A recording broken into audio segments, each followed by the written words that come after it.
Buenas tardes a todos mis alumnos. Les saludo desde Logansport, Indiana. Y hoy vamos a hablar sobre la carta apostólica de Juan Pablo II, Salvifici Doloris, que busca el sentido cristiano del sufrimiento. Juan Pablo II nos ha dejado esta bella carta apostólica que inicia de la siguiente manera. Suplo en mi carne, dice el apóstol Pablo, indicando el valor salvífico del sufrimiento, lo que falta a las tribulaciones de Cristo por su cuerpo, que es la Iglesia. Juan Pablo II está citando la carta a los Colosenses, capítulo 1, verso 24. También continúa Juan Pablo diciendo, estas palabras parecen encontrarse al final del largo camino por el que discurre el sufrimiento presente en la historia del hombre e iluminado por la palabra de Dios.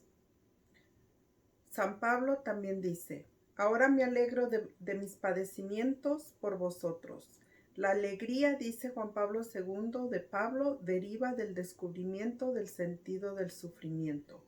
Es decir, adquiere un sentido el sufrimiento cuando nosotros entregamos este sufrimiento completando, por decir así, los sufrimientos de Cristo en la cruz.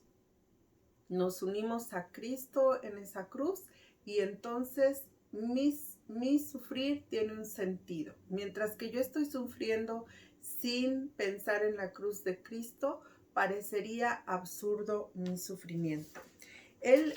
Juan Pablo II nos va a mencionar también el libro de Job y la persona de Job al hacer su análisis sobre el sufrimiento. Dice que el hombre está siempre buscando una pregunta, el por qué el sufrimiento. Y Juan Pablo dice lo siguiente. Aparece inevitable la pregunta ¿por qué? Es una pregunta acerca de la causa, la razón, una pregunta acerca de la finalidad, ¿para qué? Entonces, cuando nosotros preguntamos ¿para qué sirve mi sufrimiento? Entonces podemos encontrar la misma razón por la cual nuestro Señor se encarnó y sufrió en la cruz. ¿Para qué? Para la salvación de las almas. Dice Juan Pablo, aunque muchas veces el sufrimiento provenga de Él, o sea, de Dios, sino que lo hace a Dios como creador y Señor del mundo, ¿verdad? El sufrimiento proviene también, pues, de Dios, pero tiene una razón.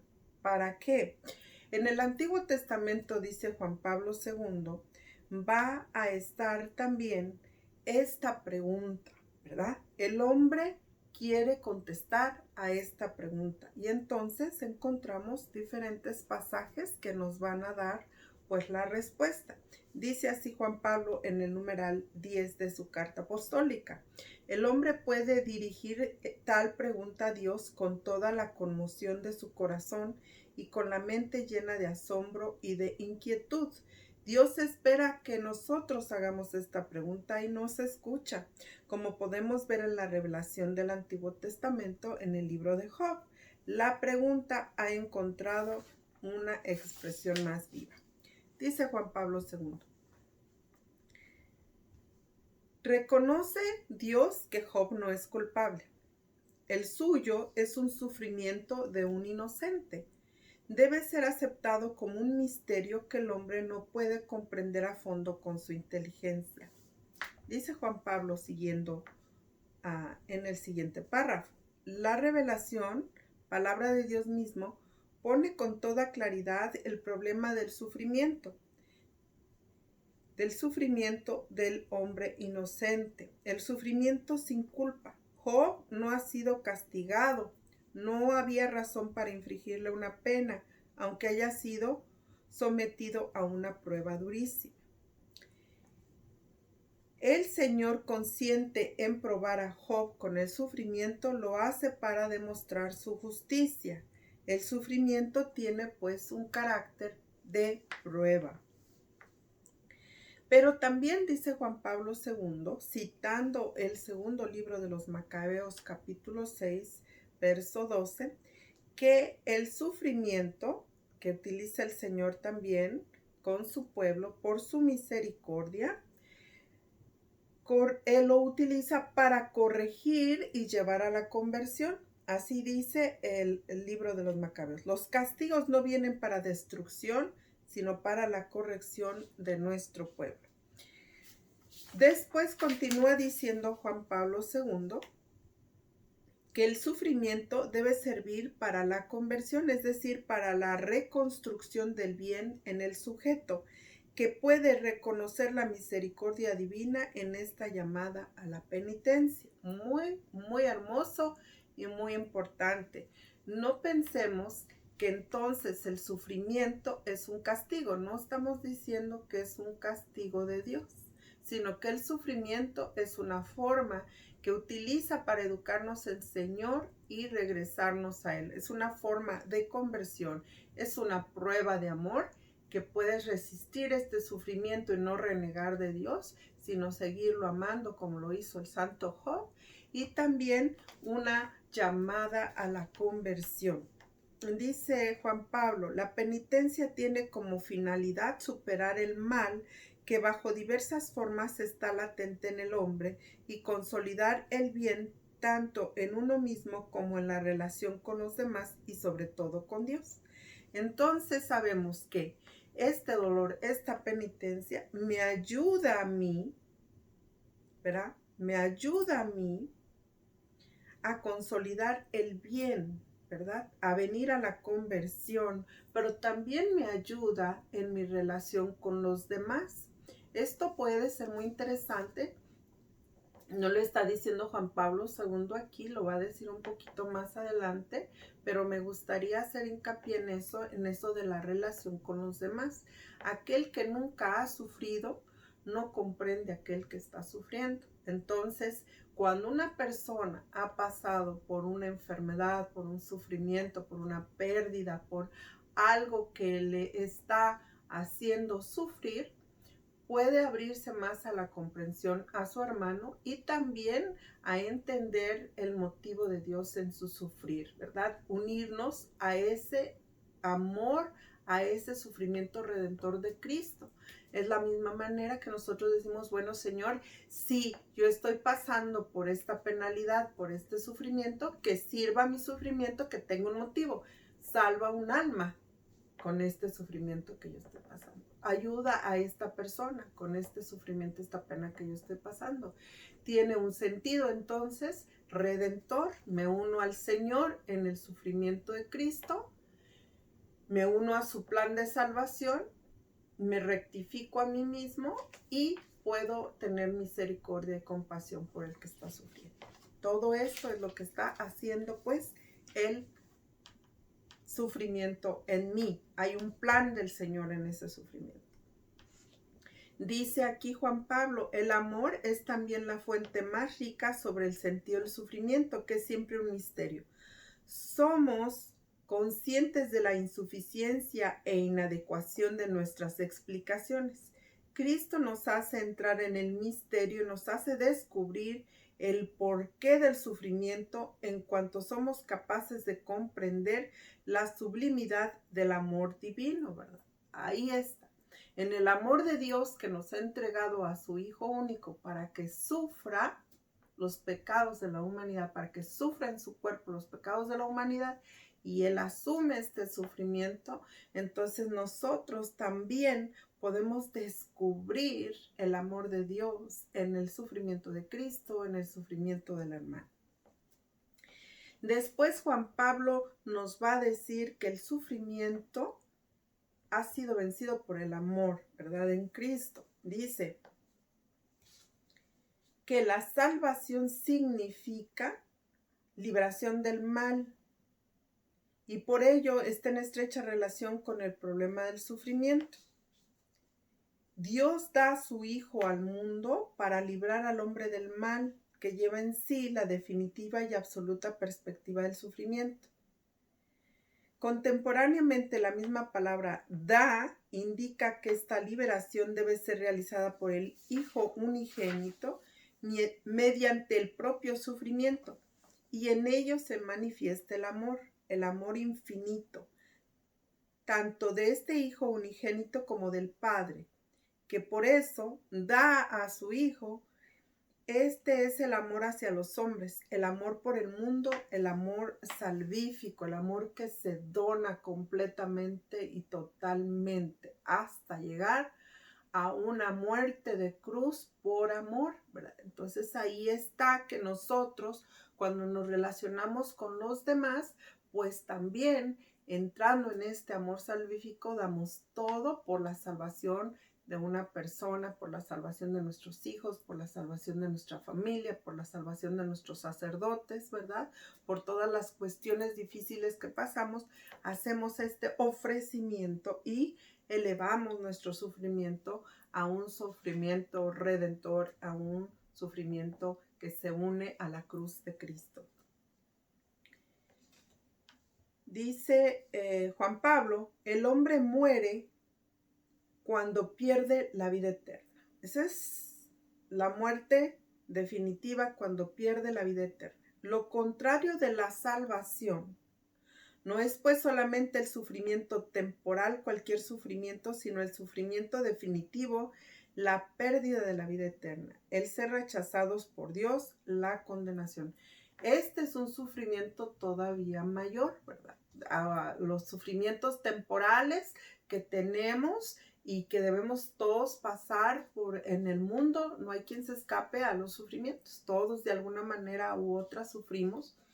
Y entonces este sufrimiento temporal ofrecido a la cruz de Cristo, ofrecido y unido a la cruz de Cristo, se convierte en una salvación para evitar el sufrimiento eterno, que es todavía más terrible que el sufrimiento temporal. Entonces, por eso estos sufrimientos temporales, pues dice Pablo que se alegra en estos sufrimientos temporales porque van a servir para la salvación eterna de las almas. En este sentido, entonces tiene un muy hermoso significado el por qué y el para qué nosotros sufrimos cuando estamos unidos al sufrimiento redentor de Cristo y sabemos que va a ser por una felicidad eterna de muchas personas.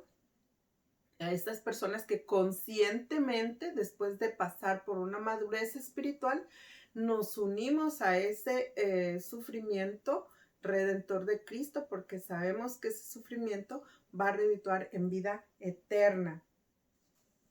Para que estas personas no conozcan el sufrimiento definitivo, que es la condenación, que es ser rechazados por Dios. Esa es la condenación eterna, es ser rechazados por Dios. ¿Y por qué? Porque no hicieron lo que Dios quería, ¿verdad? Entonces queremos evitar que las personas se vayan a la condenación eterna, a un sufrimiento eterno, y preferimos sufrir por ellas en este mundo, teniendo paciencia con estas personas que nos atacan, que con estas personas que pues nos hacen sufrir, o con los sufrimientos físicos de una enfermedad, con los sufrimientos económicos, con los sufrimientos del rechazo que puedan tener contra nosotros, los aceptamos con amor, uniéndonos al amor de Cristo, para que estas personas que nos están atacando sean pues salvadas, que tengan la vida eterna y no sean rechazadas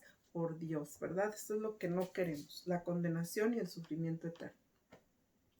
La misión del Hijo unigénito, dice Juan Pablo, consiste en vencer el pecado y la muerte. Él vence el pecado con su obediencia hasta la muerte y vence la muerte con su resurrección. Dice además, cuando se dice que Cristo con su misión toca el mal en sus mismas raíces, nosotros pensamos no solo en el mal y el sufrimiento definitivo escatológico, es decir, para el final de los tiempos, eso quiere decir escatológico, sino también, al menos indirectamente, en el mal y en el sufrimiento en su dimensión temporal e histórica. También aquí, pues también Jesús vino a sanar aquí en la tierra. También se manifiesta ya el reino de Dios aquí en la tierra cuando el Señor decide sanar a alguien definitivamente de un problema de salud que tenga muy difícil, que los médicos no lo pueden curar, y el Señor manifiesta que en el reino de Dios ya triunfó Él sobre la enfermedad y el sufrimiento y manifiesta su poder también aquí en la tierra en ese sufrimiento temporal.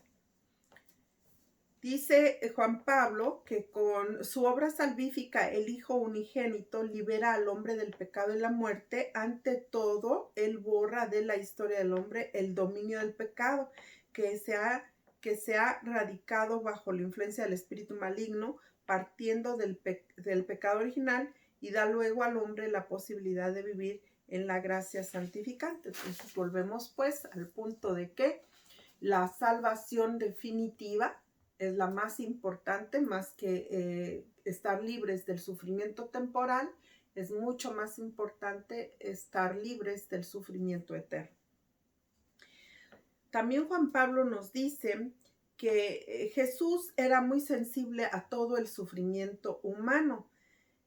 Trató al cuerpo como al alma, tanto del cuerpo como del alma. Y sus enseñanzas están centradas en las 8 bienaventuranzas que son dirigidas a los hombres probados con diversos sufrimientos en su vida temporal. Ellos van a encontrar pues consuelo en Jesucristo, se conmueve ante el sufrimiento humano. De todos modos, Cristo se acercó sobre todo al mundo del sufrimiento humano por el hecho de haber asumido él mismo el sufrimiento, ¿verdad? Como había yo explicado hace un momento, no podemos comprender nosotros a alguien que sufre si nosotros no hemos pasado por el sufrimiento. Porque el Señor se conmueve por nuestro sufrimiento porque Él mismo pasa por el sufrimiento. Muy bien, luego dice Juan Pablo que pues la cruz debe ser cumplida la obra de la redención. Esta obra en el beneficio del amor eterno tiene un carácter redentor. Entonces la cruz y la redención van unidas. Por eso Cristo reprende severamente a Pedro cuando quiere hacerle abandonar los pensamientos sobre el sufrimiento y sobre la muerte de cruz. Es muy importante esto que estamos diciendo porque podemos encontrar personas que están promoviendo el evangelio de la felicidad eterna y aquí en la tierra y en todo lugar, ¿verdad? Estas personas que son pare de sufrir, y han escuchado ustedes este grupo de protestantes, pare de sufrir, ya Cristo nos ha salvado, y entonces le dice a Pedro, a Cristo, que no, ¿verdad? Que no puede pasar por el sufrimiento, y Jesús le dice atrás de mí, Satán, ¿verdad? Porque esta es una tentación. Entonces nosotros también, cuando nos negamos y rechazamos la cruz, ¿verdad? Que no queremos sufrir, ¿verdad? Nadie quiere sufrir, pero aceptar que te ha tocado sufrir es muy importante, y aceptarlo en el amor de Dios, aceptándolo como un medio de purificación para nosotros y como un medio de salvación para los demás cuando tú lo entregas con amor a la cruz de Cristo. Entonces, muy importante que el cristiano no quiera rechazar completamente este sufrimiento que le ha tocado vivir y quiera vivir el evangelio de la felicidad aquí en la tierra cuando no ha pasado por la cruz, porque eso es lo que Pedro le dijo a Jesús: no, esto no te puede pasar a ti, cuando él anunció que tendría que morir, que iba a tener muchos sufrimientos, ¿verdad? Entonces Pedro dice: no, maestro, a ti no te puede pasar esto. Pero él dice: es lo que yo tengo que pasar, porque es el camino de la salvación de las almas. Es su misión, es su misión. Entonces nosotros como cristianos maduros, ¿verdad? El cristiano que no es maduro va a rechazar completamente este sufrir en su vida. Va a querer no tener este sufrimiento en su vida. El cristiano maduro, los santos que han caminado ya en el camino de la perfección, esos sí saben que tienen que participar de la cruz de Cristo. Él no prometió resurrección sin cruz. A todos sus discípulos le dijo que si no eran dignos de él, si no tomaban su cruz y le seguían. Entonces no debemos de nosotros negar completamente esta situación. A todos nos ha tocado un momento en la vida de gran sufrimiento Y bueno, los alumnos que me conocen y para los que no me conocen, saben, ¿verdad? Que yo tuve un momento en mi vida muy complejo, muy difícil con la enfermedad de mi esposo, con su cáncer.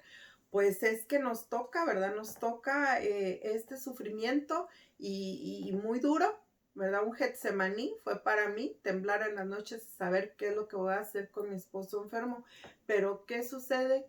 Que está Cristo con nosotros en la cruz y que observando la cruz, entonces tomamos nosotros la fuerza para salir adelante, para sacar a nuestra familia adelante, porque Jesús está con nosotros, Jesús ha participado ese sufrimiento y sabe lo que estamos pasando. Entonces, muchísimas personas han pasado por sufrimientos y los que encontramos la esperanza somos los que tenemos la fuerza en la cruz de Cristo. Entonces, sí es hermoso pensar en un Jesús resucitado, pero un Jesús resucitado con las llagas aún marcadas en su cuerpo. Así se aparece Jesús resucitado a sus discípulos con las marcas de la cruz, que son la causa de nuestra salvación. Juan Pablo II también va a mencionar a este varón de dolores que ya está plasmado en el Antiguo Testamento. Ya se menciona a este varón de dolores en el poema del siervo de Yahvé en el libro del profeta Isaías. Ya se menciona que él, ¿verdad? Mediante sus dolores nosotros vamos a ser salvados. También Juan Pablo nos sigue diciendo, más aún en esta descripción de la pasión nos impresionan las palabras del profeta Isaías, la profundidad del sacrificio de Cristo. Él, aunque inocente, se carga con los sufrimientos de todos los hombres porque se carga con los pecados de todos. Yahvé cargó sobre él la iniquidad de todos. Todo el pecado del hombre en su expresión y profundidad es la verdadera causa del sufrimiento de Cristo, que sufre voluntariamente y sufre inocentemente.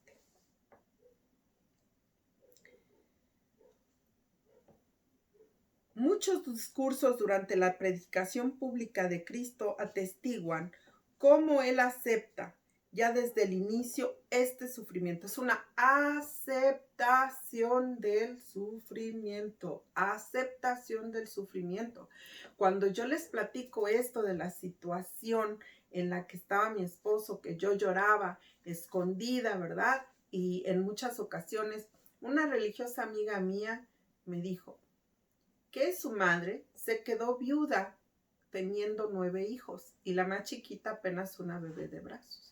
Y también ella no sabía qué hacer, pero ella se consoló cuando aceptó este sufrimiento, cuando ella aceptó este sufrimiento. Cuando nosotros nos rebelamos ante la prueba que estamos pasando mediante el sufrimiento, pues hacemos todavía más pesado este sufrimiento. Cuando llega la aceptación de que esto es lo que el Señor ha querido para mí, entonces este sufrimiento lo empiezo a ver de otra manera, lo empiezo a ver con más tranquilidad, con más calma, con más serenidad y tengo la mente más despejada para saber por dónde voy a caminar para salir del problema. Y estoy en una oración más tranquila y elevada a nuestro Señor Jesús. Dice nuestro Señor, ¿verdad? Estas palabras: Padre mío, si es posible, pase de mí este cáliz. Sin embargo, no se haga como yo quiero, sino como tú quieres. Ahí está la aceptación que quiere el Señor también de todos nosotros. Un cristiano es otro Cristo y camina por el camino de Cristo, y Cristo nos ha enseñado que en la prueba nosotros debemos de aceptar lo que el Señor nos está proponiendo, ¿verdad? ¿Cuántas personas pues también pueden sentirse muy dolidas porque tienen un hijo especial, porque tienen un hijo que tiene síndrome de Down o cualquier otra enfermedad y se sienten abatidas? Pero cuando han aceptado ese hijo, cuando han aceptado ese regalo de Dios, ¿verdad?, que les ha dado, entonces empiezan a tener paz y empiezan a pensar que este es un don que Dios les ha dado para poder crecer en el amor. Así también el Señor a mí me presenta esta situación con mi esposo. ¿Para qué? Para que yo crezca en el amor, en la donación, en buscar cómo iba yo a ayudar a mi esposo, cómo iba yo a ayudar a mis hijos, y te da una capacidad de amor aún mucho más grande en medio del sufrimiento. Las palabras de Cristo confirman con toda sencillez esta verdad humana del sufrimiento hasta lo más profundo. El sufrimiento es padecer el mal ante el que el hombre se estremece, ¿verdad? O sea, no nos gusta el sufrimiento, es muy difícil, ¿verdad? Se estremece uno. Y el hombre dice, pase de mí, precisamente como dice Cristo en Getsemaní, pero con la aceptación viene la gracia de poder ser como Cristo, fuentes de agua viva, ¿verdad? Se abre el costado de Cristo y va a dar la gracia a la iglesia, que son los sacramentos, ¿verdad? Entonces todo su cuerpo se dona a la iglesia para que la iglesia tenga vida y tenga vida eterna. Y cuando nosotros con Cristo también morimos con Él en la cruz, aceptando estos sufrimientos que nos han tocado en la vida, pues entonces nosotros también empezamos a crecer y a derramar más bienes para los demás. Ahora sí, ¿verdad? Que cuando antes de que mi esposo tuviera el cáncer, yo no podía comprender a una persona con cáncer, ni podía comprender los sufrimientos que pasa una persona, una familia que un miembro de la familia tiene cáncer. Ahora ya lo sé. Ahora ya me puedo abrir a la comprensión. Entonces, en medio de ese sufrimiento, también le doy gracias a Dios porque me ha abierto el corazón a la comprensión del enfermo. Finalmente, por el día de hoy, porque es muy larga la carta apostólica y hay otras cosas que comentar también muy interesantes de esta carta, voy a leer el último párrafo de esta carta apostólica para que nos quedemos con ella. Dice, la cruz de Cristo se ha convertido en una fuente de la que brotan ríos de agua viva. En ella debemos plantearnos también el interrogante sobre el sentido del sufrimiento y leer hasta el final la respuesta a tal interrogante. Entonces nos quedamos aquí y quedamos pensando para la siguiente semana cómo yo puedo elevar mi padecimiento, mi sufrimiento, mis frustraciones, todo lo que esté yo padeciendo, y los puedo elevar a la cruz de Cristo. ¿Y por quién puedo ofrecer? Porque la salvación de qué alma. Si no tienes ningún alma en particular por la cual tú quieras orar, tú quieras ofrecer este sufrimiento, bueno, si tú no tienes a nadie, ofrécelo por las almas del purgatorio, por las que nadie está rezando por ellas, para que ese padecimiento, cualquiera que tú estés pasando, tenga un sentido, tenga un para qué. Que Dios los acompañe y nos vemos aquí la siguiente semana. Muchas gracias.